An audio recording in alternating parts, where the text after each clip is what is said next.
Bonjour à tous et bonjour à ceux que je n'ai pas salués encore qui viennent de nous rejoindre.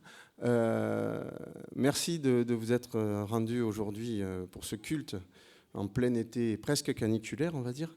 Je voudrais quand même adresser un petit salut à tous ceux qui ne peuvent pas nous suivre physiquement, qui regarderont ce culte sur Internet.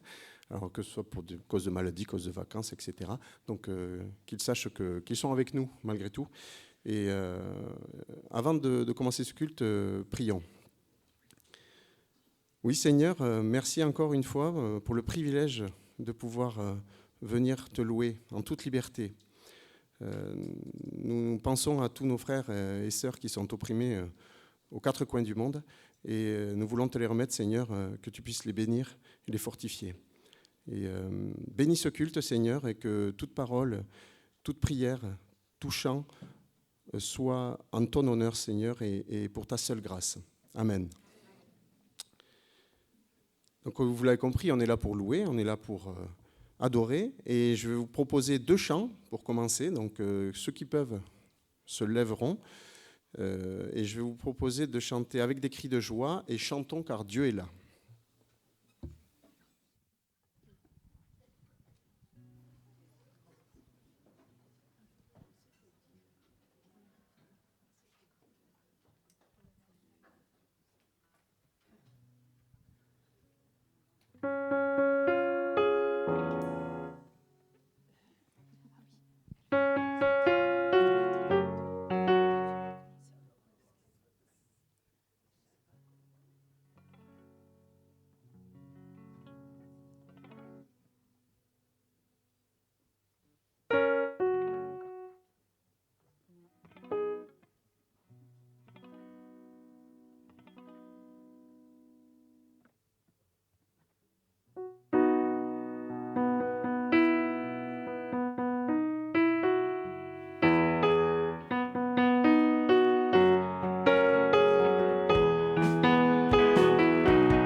Avec des cris de joie, ma bouche te chantera. J'élèverai mes mains et te célébrerai. Avec des cris de joie, ma bouche te chantera. J'élèverai mes mains et te célébrerai. Oh Dieu, tu es mon Dieu, oh Dieu, tu es mon Dieu. Mon âme ne recherche et soupira vers toi. Sur la terre desséchée.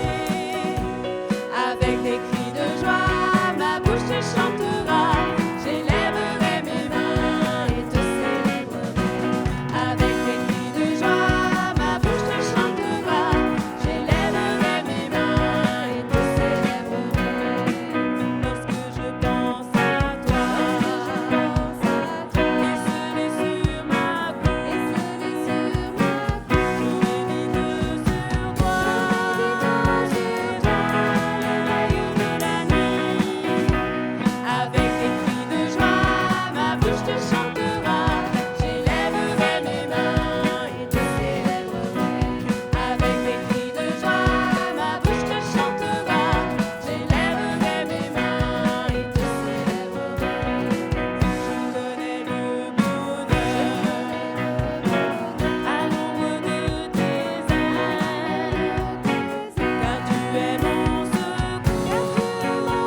Chantons, car Dieu est là. Poussons des cris de joie. Dressons-lui un trône de reconnaissance, un palais de louange. Chantons le roi des rois, son amour durera. Et quand on le loue, sa gloire descend sur nous dans son temple ici-bas. Chantons car Dieu est là. Jésus demeure au milieu de son peuple quand il vient le louer. Jésus demeure au milieu de son peuple quand il vient l'adorer. Chantons car Dieu est là. Poussons des cris de joie. Laissons-lui un trône de reconnaissance, un palais de louange. Chantons le roi des rois, son amour durera. Et quand on le loue, sa gloire descend sur nous dans son temple ici-bas. Chantons car Dieu est là. Nous sommes tous assemblés pour l'adorer avec nos instruments joyeux de ce que Dieu nous a sauvés. Faisons monter nos chants. Chantons car Dieu est là. Poussons des cris de joie. Laissons-lui un trône de reconnaissance, un palais de louange. Chantons le roi des rois, son amour durera. Et quand on le loue, sa gloire descend sur nous dans son temple ici-bas. Chantons car Dieu est là. Chantons car Dieu est là. Chantons car Dieu est là.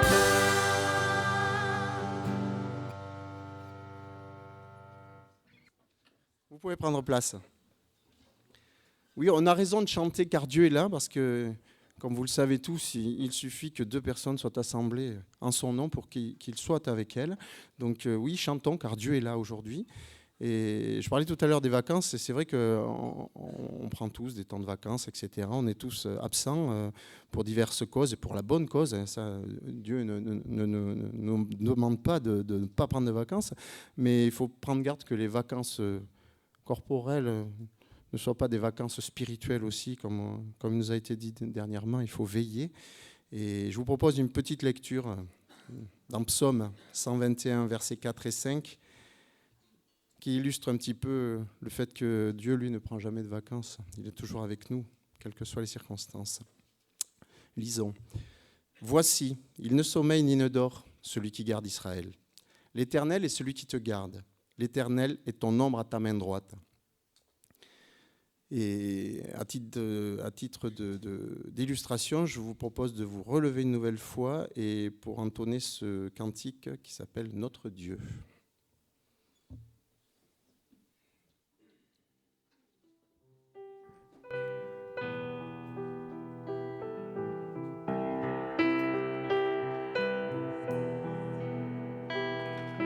Qui a mesuré les océans, qui a compté les jours de demain, rois et nations tremblent à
pouvez prendre place.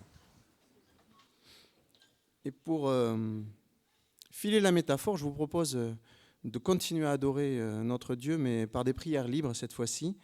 Alors, on a coutume de le rappeler, des prières à haute et intelligible voix pour que l'Assemblée puisse profiter aussi de ces prières qui montent vers Dieu.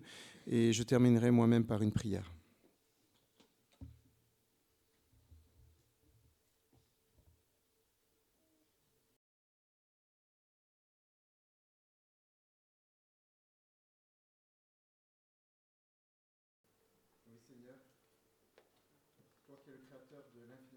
Comme de l'infiniment petit, toi qui as tout créé, Seigneur, tu es venu jusqu'à nous, tu t'es abaissé jusqu'à nous en nous donnant ton Fils pour nous sauver de nos péchés, Seigneur. Et nous t'en sommes infiniment reconnaissants. Merci pour ta miséricorde, merci pour tes œuvres que tu as faites et celles aussi que tu as préparées pour nous, Seigneur, que ce soit ici-bas ou dans le ciel. Et merci pour ton amour, Seigneur. Nous n'avons pas les mots pour dire merci, mais prends ces louanges, Seigneur, comme en guise de reconnaissance. Et merci pour tout, Seigneur. Amen. Il y a une autre façon aussi, vous le savez, de louer Dieu, de lui donner notre reconnaissance, c'est l'offrande. Alors l'offrande, on a l'habitude aussi de le dire, mais je préfère quand même le situer. C'est volontaire, c'est pas obligatoire. Dieu n'a pas besoin de notre offrande, en fait, puisque c'est lui, par définition, qui nous a tout donné, le souffle de vie, tout ce que nous pouvons connaître, etc. Mais je voulais quand même vous partager ce passage dans 2 Corinthiens 9, verset 7. C'est un passage que je trouve très pertinent par rapport à l'offrande. « Que chacun donne comme il l'a résolu en son cœur, sans tristesse ni contrainte, car Dieu aime celui qui donne avec joie. » Et donc je vais appeler les frères que j'ai sollicités avant le culte pour faire passer le sac des offrandes. Et pendant les offrandes, je vous propose de chanter, encore une fois, ensemble nous pouvons chanter. Et donc nous prierons ensuite pour les offrandes.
Ensemble nous pouvons chanter,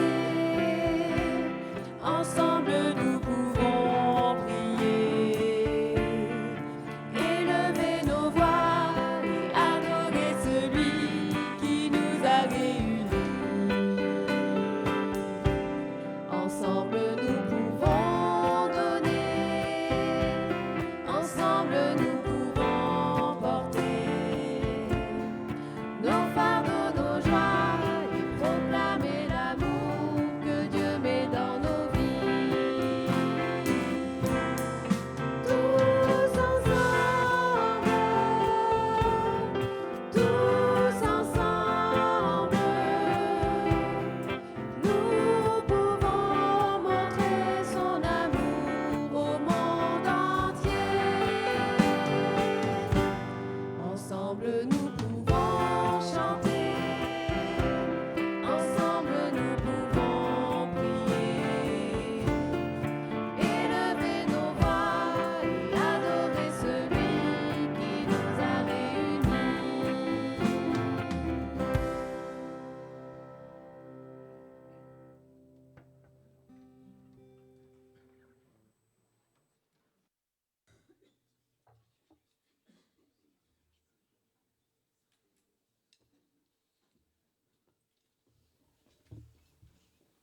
Seigneur Dieu Tout-Puissant, nous voulons te remettre ces offrandes, Seigneur.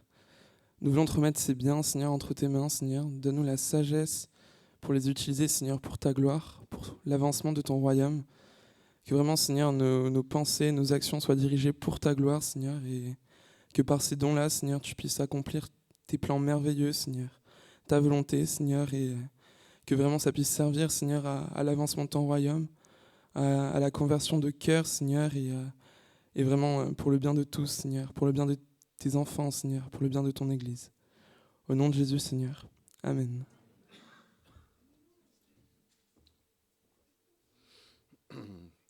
Nous arrivons au moment de la Sainte Seine. Alors, petit rappel, à chaque fois, on le redit, mais c'est vrai, c'est à la fois triste et joyeux, c'est un symbole du sacrifice terrible qu'a fait Jésus sur la croix et de sa mort, mais c'est aussi et surtout, à mon sens, l'annonciation du retour du Seigneur et de sa vie éternelle et de l'alliance qu'il a formée avec son peuple, avec vous et moi d'ailleurs.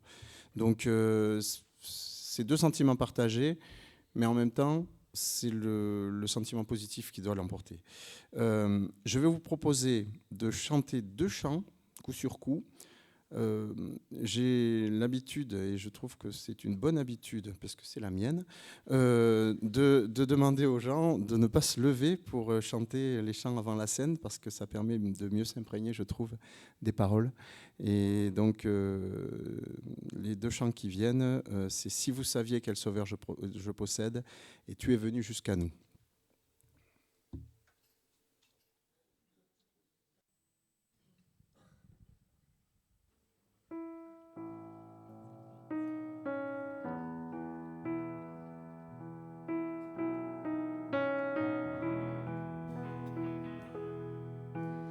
Si vous saviez quel sauveur je possède, il est la vie le plus tendre.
Je vous propose de prendre la parole avant la distribution dans 1 Corinthiens 11, versets 23 et 26. Vous le connaissez tous par cœur, mais c'est quand même bon de rappeler les fondamentaux, comme on dit en éducation.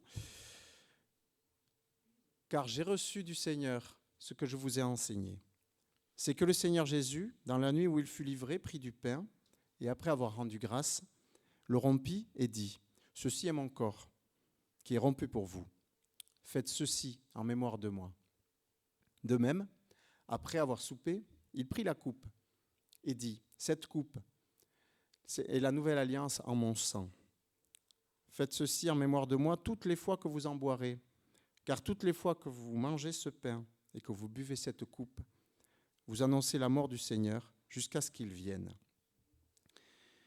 Donc pour participer au repas du Seigneur, il y a très peu de conditions, mais il y en a une qui est importante à mes yeux, c'est qu'il faut être né de nouveau et en avoir témoigné par les eaux du baptême, témoigner de son attachement à Jésus. Après, il y a une autre partie de ce chapitre qui dit qu'il faut aussi s'examiner soi-même, qu'il faut être en paix avec le Seigneur. Et donc je vais demander à ceux qui veulent participer à la scène de se lever pour faciliter la distribution. Et j'appelle les frères que j'ai sollicités en début de culte pour me prêter main forte. Et comme de coutume au sein de cette église, nous nous attendrons pour reprendre les éléments tous ensemble.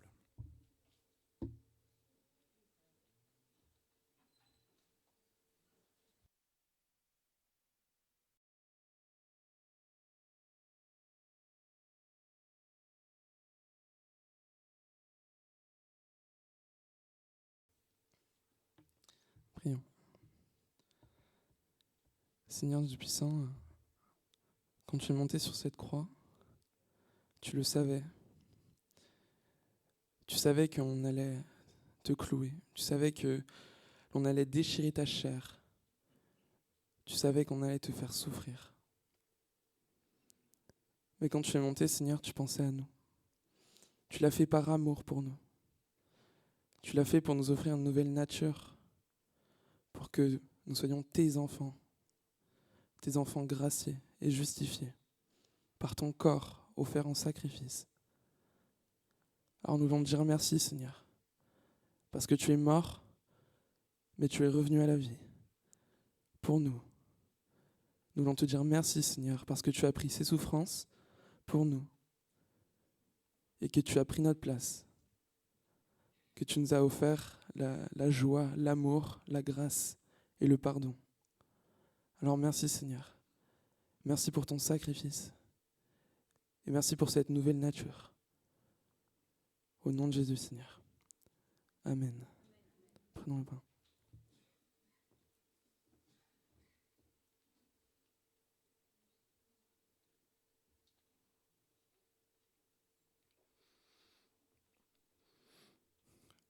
Oui, Seigneur, c'est ton sang parfait, le sang de l'agneau qui a été versé pour nous, Seigneur, qui a été massacré pour nous, qui a été brisé pour nous. Et ton sang nous a lavés, Seigneur. Ton sang nous lave de toutes nos iniquités et nous assure de la vie éternelle, Seigneur. Et nous t'en sommes infiniment reconnaissants. Nous te remercions pour ce cadeau, pour cette grâce que tu nous fais, nous qui ne méritions rien, qui étions rebelles à Dieu. Tu es venu pour refaire la paix avec le Père Céleste, Seigneur. Et nous t'en remercions. Merci pour ce sacrifice, pour cette preuve d'amour ultime. Au nom de Jésus. Amen.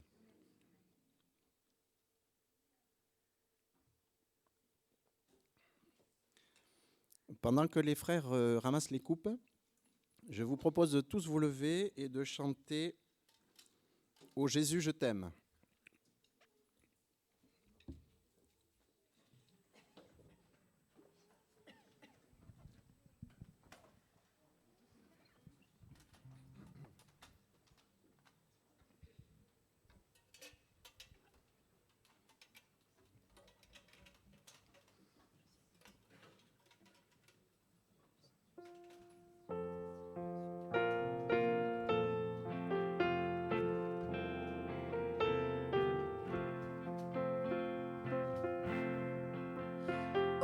Jésus, je t'aime, car tu m'as sauvé. En t'offrant toi-même, ton sang m'a lavé. Sur la croix bénie, pour moi tu mourus. Ta mort est ma vie. Je t'aime, ô Jésus. Qu'ici-bas je t'aime jusque dans la mort. À l'heure suprême, tu t'aimerais fort. Ma voix expirante ne s'entendra plus. Sachez que je chante, je t'aime, ô Jésus. Je verrai ta face, quel ravissement. Je louerai ta grâce éternellement et dirai sans cesse avec les élus l'hymne d'allégresse. Je t'aime, ô Jésus.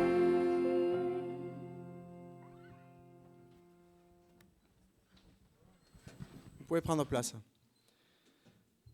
Je vais maintenant appeler Georges, qui, je crois, a un message de la part du Seigneur à nous donner. Donc, que nos oreilles soient bien ouvertes, nos cœurs également, pour pouvoir profiter pleinement des enseignements qui vont nous être dispensés.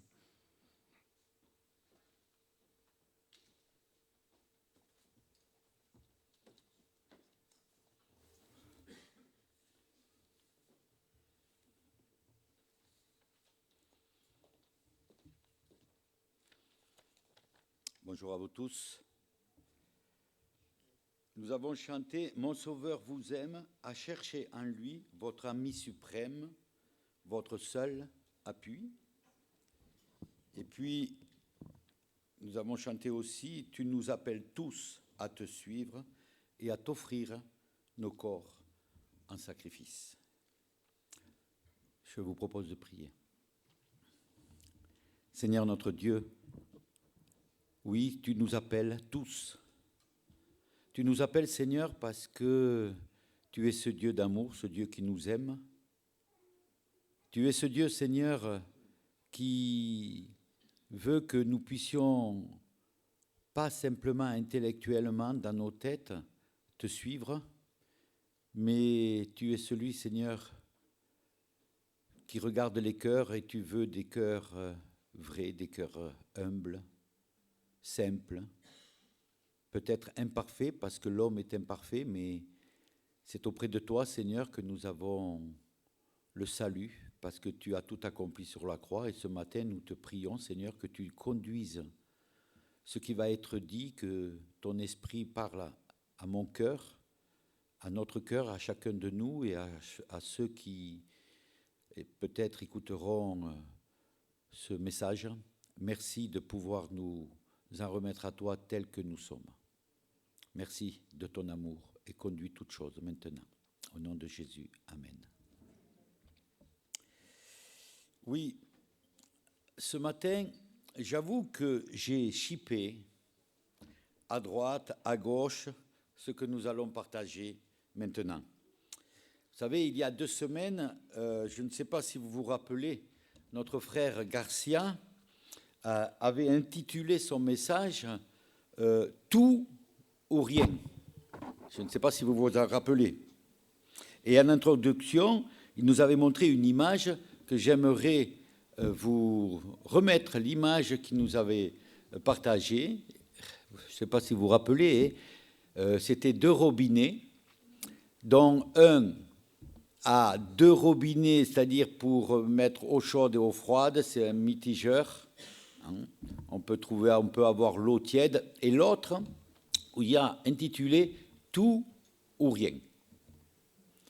Ensuite, merci pour l'image, ensuite, quelques jours auparavant de ce qu'on avait écouté, là, il y a 15 jours, j'avais écouté une prédication et le titre de cette prédication était « Nous avons tout en Jésus-Christ ». Nous avons tout en Jésus-Christ. Et puis encore, j'ai été voir un peu plus loin, dans le courant du mois de juin, il y a eu Jean qui nous a apporté aussi un message, là aussi, je ne sais pas si vous vous rappelez, où c'était, le thème principal, c'était « Empressons-nous de rentrer dans son repos ». Empressons-nous. Donc, à partir de cela, j'ai pris aussi ce que le Seigneur nous dit dans sa parole. Alors, je vous invite, ce matin, on va ouvrir la parole de Dieu et je vous invite à lire un premier passage dans Matthieu, au chapitre 11 et les versets 28 à 30 que je vais vous lire. Matthieu, chapitre 11, versets 28 à 30, où il nous est dit « Venez à moi ». Ça, c'est un appel. C'est Dieu qui appelle. « Venez à moi, vous tous qui êtes fatigués et chargés, et je vous donnerai du repos. Prenez mon joug sur vous et recevez mes instructions. Car je suis doux et humble de cœur, et vous trouverez du repos pour vos âmes. Car mon joug est doux et mon fardeau est léger. » C'est un passage où il n'y a pas si longtemps, c'est vrai que Jean nous avait vraiment parlé de ce repos. Jésus, c'est lui qui donne le repos. Le repos dont il est parlé ici, eh bien, n'est pas le repos physique, n'est pas le repos du travail qu'on fait, non. Mais c'est un repos intérieur. C'est un repos parfois pour, vous savez, nos pensées, pour nos émotions, nos sentiments, notre volonté. Puis Jésus, il continue au verset 29 du même passage. « Prenez mon joug et recevez mes instructions. » Recevoir les instructions du Seigneur. Quand on regarde plusieurs versions de ce verset, par exemple dans la version Semeur, il est dit « Acceptez de vous laisser diriger par moi, par le Seigneur, et mettez-vous à mon école, car de tout mon cœur, je suis doux, humble, ainsi vous trouverez le repos. » Et dans une autre version, il est dit, je crois que c'est en français courant, il est dit « Laissez-moi vous instruire ».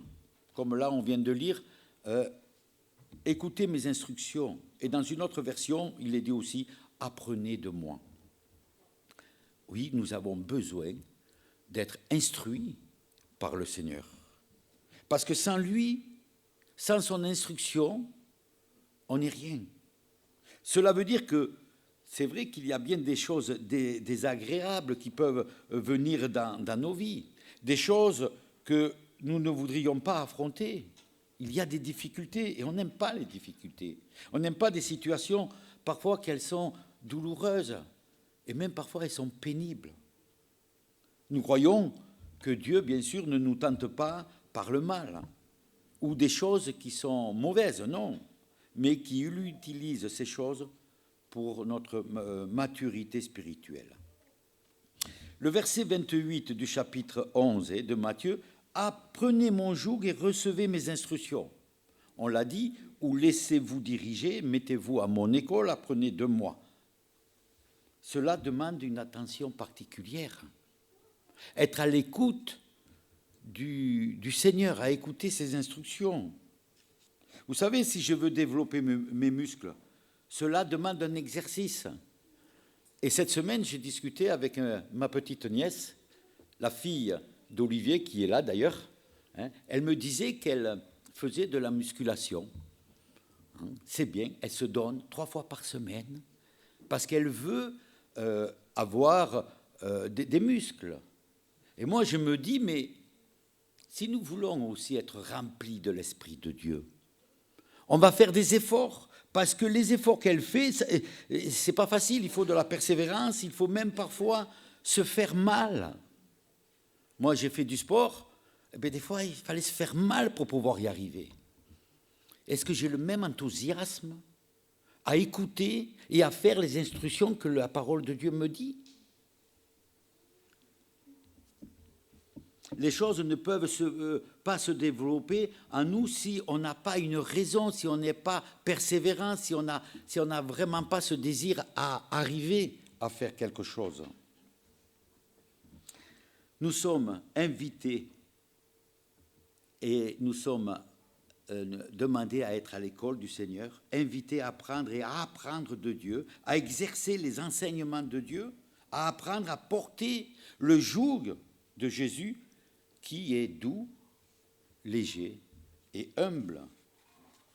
Vous savez, je pense que résister à Dieu est la chose la plus inutile que nous pouvons faire. Une personne humble ne perd pas son temps à essayer de se délivrer. Il sait que Dieu seul peut l'aider. Et je ne sais pas si vous avez fait des expériences, mais quand moi je veux m'en sortir de moi-même, que de complications. Mais quand on se donne à Dieu, lui seul peut nous aider. Et si vous prenez mon joug, dit-il, vous trouverez le repos, le soulagement, la paix et la joie. Rappelez-vous Josias, dans un de ses messages aussi, nous avait montré, tu étais venu avec le joug, c'était la pièce en bois et qui permettait d'atteler des bœufs pour pouvoir que les bœufs puissent marcher ensemble. Et bien, là, il nous est parlé du joug du Seigneur.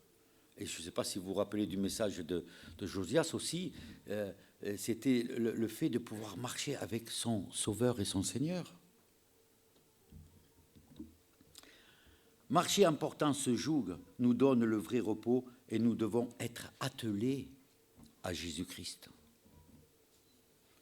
Non pas pour un repos physique, comme on l'a dit, mais pour le repos de l'âme. Il nous l'est dit dans la Bible. Verset 29, « Prenez mon joug sur vous et recevez mes instructions. » Ouais, recevoir les instructions de Dieu. La Bible dit que nous avons tout en lui. Tout. Rien n'est hors contrôle de Dieu. Alors je voudrais partager avec vous ce matin ce petit mot qui se trouve dans la Bible. Ce mot qui n'a que 4 lettres. Et il est peut-être répété des centaines de fois selon la traduction que vous utilisez. Et ce mot change complètement le contexte, la façon de voir les choses. Et je me risque à dire que la plupart d'entre nous, moi le premier, ne prêtent pas toujours attention à ce mot de 4 lettres. Alors, quel est ce mot? Alors, je pense que peut-être vous l'avez trouvé. C'est le mot tout. C'est le mot tout. Tout. T-O-U-T. Cela veut dire que rien n'est exclu. Tout. Ce mot tout prend tout. Quand je dis tout, ça englobe tout. Il n'exclut rien. Tout, tout, tout. Jésus est le Seigneur de tout. Non? Il est notre tout. Il est tout-puissant. Sa grâce est suffisante. Toute bénédiction vient de Dieu. Il est tout ce que nous avons besoin. Non? Alors j'espère que vous n'allez pas m'en vouloir si je répète peut-être 1000 fois ce mot tout dans les minutes qui vont suivre. Vous savez, souvent nous disons ces choses, nous connaissons les passages de la Bible et nous les disons. Et mardi, à la réunion de prière, il y a un passage qui nous disait c'était dans Jacques, mais croyez-vous que je parle en vain? Dieu ne parle pas en vain. Jésus est le Seigneur de tout et de tous. On dit nous-mêmes parce qu'on le sait, il a tout pouvoir, il pardonne tout, il connaît tout, il voit tout, il entend tout. Rien ne lui est caché, on le sait. Il tient toutes choses dans ses mains. Tout lui est soumis, etc., etc. Mais est-ce que nous croyons vraiment cela? Est-ce que nous le vivons vraiment? Dieu est tout-puissant, il croit tout, il voit tout, il connaît tout, il sait tout de moi.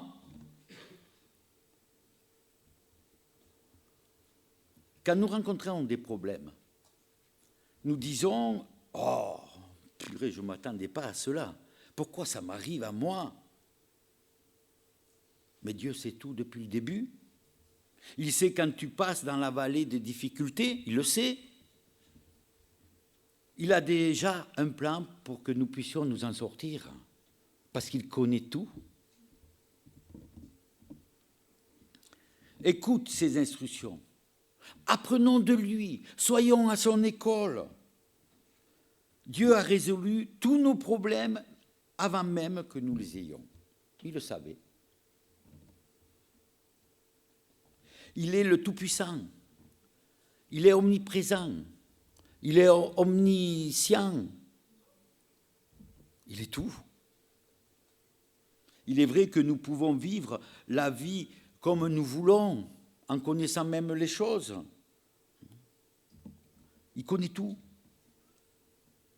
Mais parfois, vous savez, notre âme, elle est à vacances, elle. Nous savons les choses. Mais nous laissons notre âme, voilà, alors que la Bible nous dit comme ça, et vous trouverez le repos de vos âmes. Et parfois, nos âmes ne sont pas toujours dans le repos. Dieu sait quand vous avez un problème. Et si quelqu'un vous dit, que vas-tu faire puisque tu passes ces difficultés? Qu'est-ce que tu vas faire? On peut répondre, je ne sais pas. Mais ça n'a pas d'importance parce que je sais que je connais celui qui connaît tout. On n'a pas toujours la réponse. Mais c'est de lui faire pleinement confiance. C'est ça la foi, non? Faire confiance, malgré la situation par où on passe.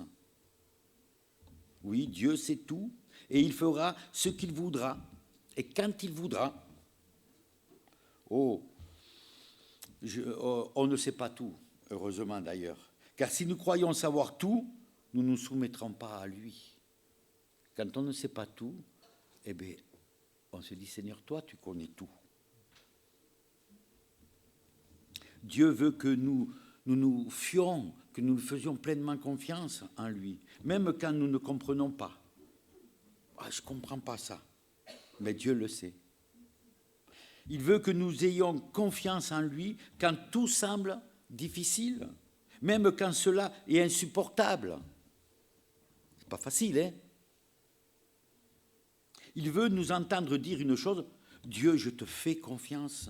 Je sais que tu m'aimes. Je ne sais pas ce que tu vas faire, mais je sais que tu vas faire quelque chose. Parce que tu l'as promis. Et je ne vais pas m'inquiéter de ce qu'il va arriver. Je ne dis pas qu'il ne faut pas s'inquiéter de... Non, on peut s'inquiéter, mais à un moment donné, de dire, mais Seigneur, oui, là je vais rencontrer une difficulté, mais je te remets cette difficulté. Et quand on remet ces choses-là au Seigneur, le Seigneur nous donne la paix dans le cœur. On vit la difficulté, mais c'est différent. Dieu nous aide à supporter la difficulté. Donc, je ne veux pas m'inquiéter. Je veux vous parler de ce que je considère un peu le plus important de ce mot « tout », qui est écrit, bien sûr, dans la Bible. Dieu Tout-Puissant, ce mot « tout », il est à notre disposition. C'est ce que je veux essayer ce matin de faire comprendre, que ce mot « tout », il est à notre disposition. Et c'est étonnant que nous ayons, malheureusement, une mentalité de faiblesse. Je ne dis pas que nous devons nous sentir forts, non, non. Je dis qu'avec Dieu, nous sommes plus que vainqueurs. Parce que c'est lui qui va nous remplir. Parfois, dans notre esprit, on dit, ouais, je ne peux pas faire ça. Je ne suis pas capable. L'autre, il est meilleur. C'est trop dur pour moi. Je n'arriverai pas. Je suis nul. Et pourtant, nous sommes équipés. Dieu nous a équipés. Car Jésus-Christ est là avec nous. Et est-ce que je prends conscience de cela aussi? Est-ce que je sais que le Seigneur, il est là, même quand je vais sortir, même quand je vais être dans mon chemin de difficulté? Croyez-moi, quand je pense à cela, ça m'aide. Ça m'aide. Si nous avons sincèrement Jésus-Christ comme Seigneur, si nous croyons qu'il vit en nous, la puissance qui a ressuscité Jésus-Christ d'entre les morts, et cette même puissance se trouve en nous. Dieu est tout puissant.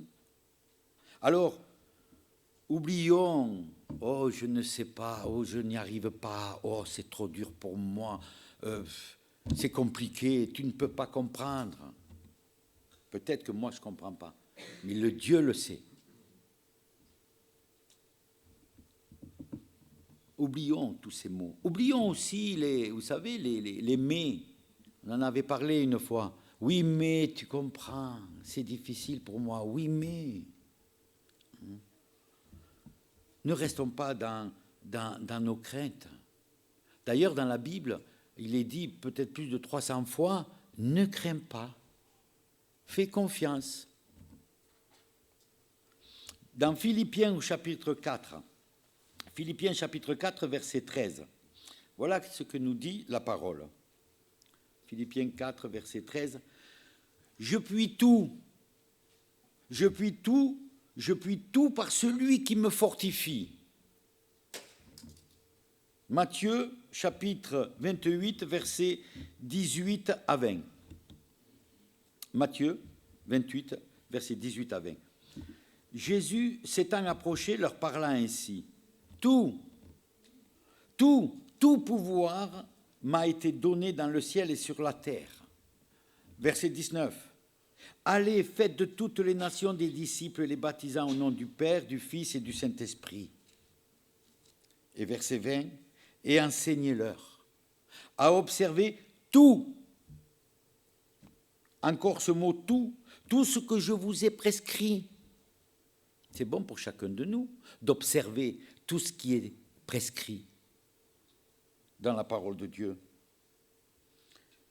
Enseignez-leur à observer tout ce que je vous ai prescrit.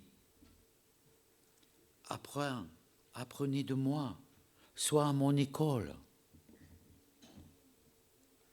Et voici, je suis avec vous tous les jours. Je suis avec vous tous les jours, jusqu'à la fin du monde. Waouh! Est-ce que Dieu, il est menteur? Est-ce que Dieu ment? Puisqu'il le dit. C'est vrai ou c'est pas vrai? Oh, Dieu, je ne sens vraiment pas ta présence. J'ai prié ce matin et je n'ai pas senti ta présence. Je n'ai pas senti que tu étais là. Ne vous inquiétez pas de ce que vous avez ressenti. Arrêtons de ressentir nos sentiments. Lui, il est là. Si tu ne le ressens pas toi, en tout cas, lui, il est là. Jésus est avec nous tout le temps. Il est là. Il a dit, voici, je suis avec vous et je ne vous laisserai point, je ne vous abandonnerai pas, je serai avec vous tous les jours de votre vie. Voilà la promesse de Dieu. Vous savez que quand on arrive dans des moments difficiles, parce qu'on rencontre des moments difficiles, oui, c'est la vie, le Seigneur ne nous a pas promis que des bonnes choses. Mais si nous réalisons qu'il est là, eh bien, on se sent plus léger. C'est plus facile. Dieu ne ment pas. Croyez au moins les promesses de Dieu. Quelle est la chose que vous sentez que Dieu vous demande de faire dans votre vie? Peut-être Il me demande à moi d'être un peu plus patient, d'être un peu moins coloreux. C'est souvent que quand ça ne va pas comme je veux, je m'emporte facilement. Peut-être que vous êtes dans un mariage difficile. Ah, ma femme, hein. Moi, souvent, je parle de ma femme. Des fois, comment va ta femme? Ah, c'est compliqué, c'est difficile. Ouais, mais il est bon que je me remette un peu en question aussi. Hier, ma fille, elle me téléphone, elle me fait « Comment ça va ?»« Ça va, oui. Joël et tout. »« Oui, oui. » Et là, j'ai commencé à lui dire « Mais tu sais, je me suis aperçu que parfois, je ne réponds pas comme je devrais répondre. Je devrais répondre avec amour, patience. » C'est pas évident. Peut-être aussi que vous avez un enfant qui est difficile, qui est compliqué, que même il est sur le point à vous rendre un peu fou ou un peu folle. Wow, c'est compliqué. La foi, c'est de croire que Dieu peut changer les cœurs. Et il peut changer mon cœur. Avant de regarder l'autre, que je regarde mon cœur. Vous-même, vous avez peut-être fait beaucoup d'erreurs dans votre vie, des choses que vous n'aurez jamais dû faire et que peut-être que même aujourd'hui, vous en avez honte. Il y a beaucoup de désordre peut-être dans ma vie, dans votre vie, et on a envie que les choses changent. Mais depuis déjà de longues années, mais rien ne change, Seigneur. Pourquoi? Pourquoi je vis toujours ces situations? Vous savez quoi? Que ce soit dans n'importe quel domaine, si vous devez gérer une situation difficile, peut-être dans votre travail ou dans d'autres situations peut-être compliquées, eh bien, vous devez supporter peut-être aussi, je ne sais pas moi, vos beaux-parents, vous devez les supporter, ou peut-être même... je vois David qui, quand j'ai dit ça, il a fait... Je ne sais pas qu'est-ce que ça veut dire, mais peut-être que c'est le contraire, c'est peut-être Paul et Marianne qui doivent te supporter. Hein? Je ne sais pas. Hein? Tout pouvoir lui a été donné dans le ciel et sur la terre. Seulement, regardez ce qui est dit dans Hébreux au chapitre 4, verset 16. Voilà ce que nous dit la parole, les instructions du Seigneur.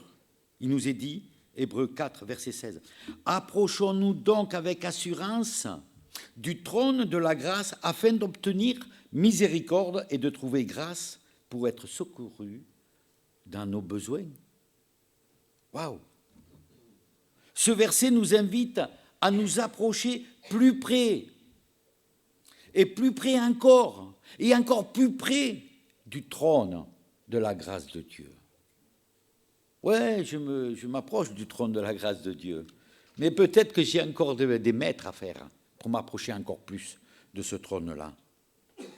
Éphésiens, chapitre 1, verset 19, nous dit, chapitre 1, verset 19 dit, « Pour que vous sachiez et compreniez quelle est la grandeur infinie, illimitée de sa puissance en nous et pour nous qui croyons. » Maintenant, si nous ne croyons pas que cette puissance est à notre disposition, elle ne sera pas libérée à nous. Non, Dieu ne nous force pas. Et nous vivrons toujours dans l'inquiétude. Jésus a payé le prix par son sacrifice. C'est par la foi que nous devons croire. Nous devons croire ce que dit la parole, les Saintes Écritures, la lettre que Dieu nous a laissée, les instructions. Quand j'allais à l'école, c'était pour apprendre. Mais j'ai besoin d'aller à l'école du Seigneur encore aujourd'hui, de m'attacher au Seigneur. Et nous devons croire ce que Dieu dit. plus que ce que mes sentiments me disent, plus que mes émotions. Parce que parfois, j'écoute plus mes sentiments, mes émotions, je ne sais pas, ce que je peux ressentir, plutôt que d'écouter ce que Dieu me dit. Oui, nous devons croire plus Dieu que nos propres pensées. Vous savez, j'ai pour habitude, je le dis assez fréquemment quand je parle avec d'autres personnes, je dis que si la Bible, elle dit blanc, eh bien je ne dois pas penser noir. Parce que la parole de Dieu, elle est vraie. Et la Bible, à la fin de l'Apocalypse, il nous dit que personne ne retire un seul iota. Alors oui, il y a des traductions différentes, ok, mais qui veulent dire le fond, ça veut dire la même chose. Oui, si le Seigneur dit ça, eh bien, même si j'ai d'autres pensées, eh bien, il faut que j'efface mes pensées, que je laisse la parole de Dieu vivre en moi. Regardez ce qui est dit dans le chapitre 1 d'Éphésiens, versets 20 à 22. Il nous est dit, « Il a déployé en Christ en les ressuscitant des morts et en le faisant asseoir à sa droite dans les lieux célestes, au-dessus de toute domination, de toute autorité, de toute puissance, de toute dignité, de tout, non seulement dans le siècle présent, mais encore dans le siècle à venir. Il a tout mis sous ses pieds. » Alors oui, vous allez me dire, mais c'est Jésus-Christ, c'est sous ses pieds et non sous les miens. Oui, mais nous sommes son corps. Et Christ en est la tête. Donc, si toutes choses sont sous ses pieds, elles sont sous nos pieds. Il a tout mis sous ses pieds. Il a donné pour chef universel et suprême à l'Église qui est son corps. La plénitude de celui qui remplit tout et en tous. Moi, je me préparant ça, je me dis, mais est-ce que tu le réalises, ça? Je ne sais pas ce que vous en pensez, mais une chose est sûre, c'est que Dieu est vivant. Et là où tu iras, il sera avec toi. Et je crois que ce passage, je me suis noté juste au dernier moment, il est dit dans Genèse au chapitre 28, verset 15, je ne l'ai pas donné, « Voici, je suis avec toi, je te garderai partout où tu iras et je te ramènerai dans ce pays, car je ne t'abandonnerai point, que je n'ai exécuté ce que j'ai dit. » Dieu parle, et quand Dieu parle, ça s'accomplit. Il sait tout, connaît tout, il peut tout, il est avec nous jusqu'à la fin du monde. Il a tout pouvoir. Rien n'est jamais dépassé. Il n'est pas dépassé, le Seigneur. Moi, je suis vite dépassé, surtout si les choses sont un peu compliquées. Il est temps pour nous de le savoir. Il est temps pour nous de vivre et de reconnaître que nous sommes en Jésus-Christ. Alors, quelle attitude je vais avoir maintenant? Quand je me rappelle que nous avons tout en Jésus-Christ. Quel changement, quelle disposition de cœur face à ce Dieu qui peut tout que je vais avoir. Que vas-tu faire? Que vais-je faire? Ben écoutez, tout simplement, c'est de m'abandonner entièrement à lui. Que ma vie soit toute à Christ. Alors oui, c'est pas facile, je le reconnais. Quand on en parle, ouais, c'est vrai, ça nous exhorte, ça nous fait du bien. Mais je prie que Dieu me donne la force quand je rencontre ces moments difficiles. Il connaît tout, il sait tout. Je m'abandonne à toi. Alors, j'en terminerai là. J'aimerais simplement que nous puissions chanter Oui, prends tout, Seigneur. Nous l'avons chanté il n'y a pas longtemps. Il y a un strophe qui dit « Tu connais mieux que moi-même tous les besoins de mon cœur. Et pour mon bonheur suprême, tu peux me rendre vainqueur. Oui, j'ai tout en toi, alors que je puisse abandonner tout pour aller à toi, Seigneur. » Ce matin, comme chaque dimanche qui passe, comme chaque jour qui passe, les jours passent, à un moment donné, il faut prendre conscience. Croyez-vous que la parole de Dieu parle en vain? Alors, pour notre bien-être, pour notre vie en communion avec le Seigneur, il connaît tout, il sait tout, et je lui donne tout. Oui, Seigneur, merci pour toutes choses. Nous allons prier. Seigneur notre Dieu, combien ça me fait du bien de pouvoir entendre encore ce que dit ta parole, que nous avons tout pleinement en toi, et que ce n'est pas ailleurs que je dois rechercher le vrai bonheur. Parce que comme Salomon disait, le bonheur ne se trouve qu'en Dieu. Nous pouvons faire beaucoup de choses. Nous pouvons faire du sport, nous pouvons faire des... Tu n'es pas contre cela, bien sûr, Seigneur, mais ce que tu veux, Seigneur, c'est que nous te placions à la première place. Alors donne-moi, Seigneur, de réaliser ce que ta parole dit et de le vivre pleinement dans ma vie quotidienne, de tous les jours. Merci, parce que quand, comme dit ce psaume, quand je suis dans l'ombre de la vallée de la mort, tu es là. Et nous voulons prendre conscience ce matin qu'à chaque moment de difficulté, Seigneur, c'est vers toi que je dois me tourner. Merci. Merci de ta présence. Parle à nos cœurs, Seigneur, que ce ne soit pas des paroles qui reviennent sans retour, mais que nous puissions réaliser, être à ton écoute, être à ton école et apprendre ce que toi tu veux nous instruire. Sois loué encore de ces moments que nous avons, de pouvoir nous en remettre pleinement en toi. Sois loué pour toutes choses. Au nom de Jésus. Amen. Alors je vous propose de chanter ce cantique, oui. Alors j'appellerai les...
pouvez prendre place. C'est la fin de l'enregistrement, de la partie enregistrée de ce culte. Donc merci à tous ceux qui nous suivent sur Internet. Je leur souhaite de passer une bonne semaine sous le regard de notre Seigneur. Et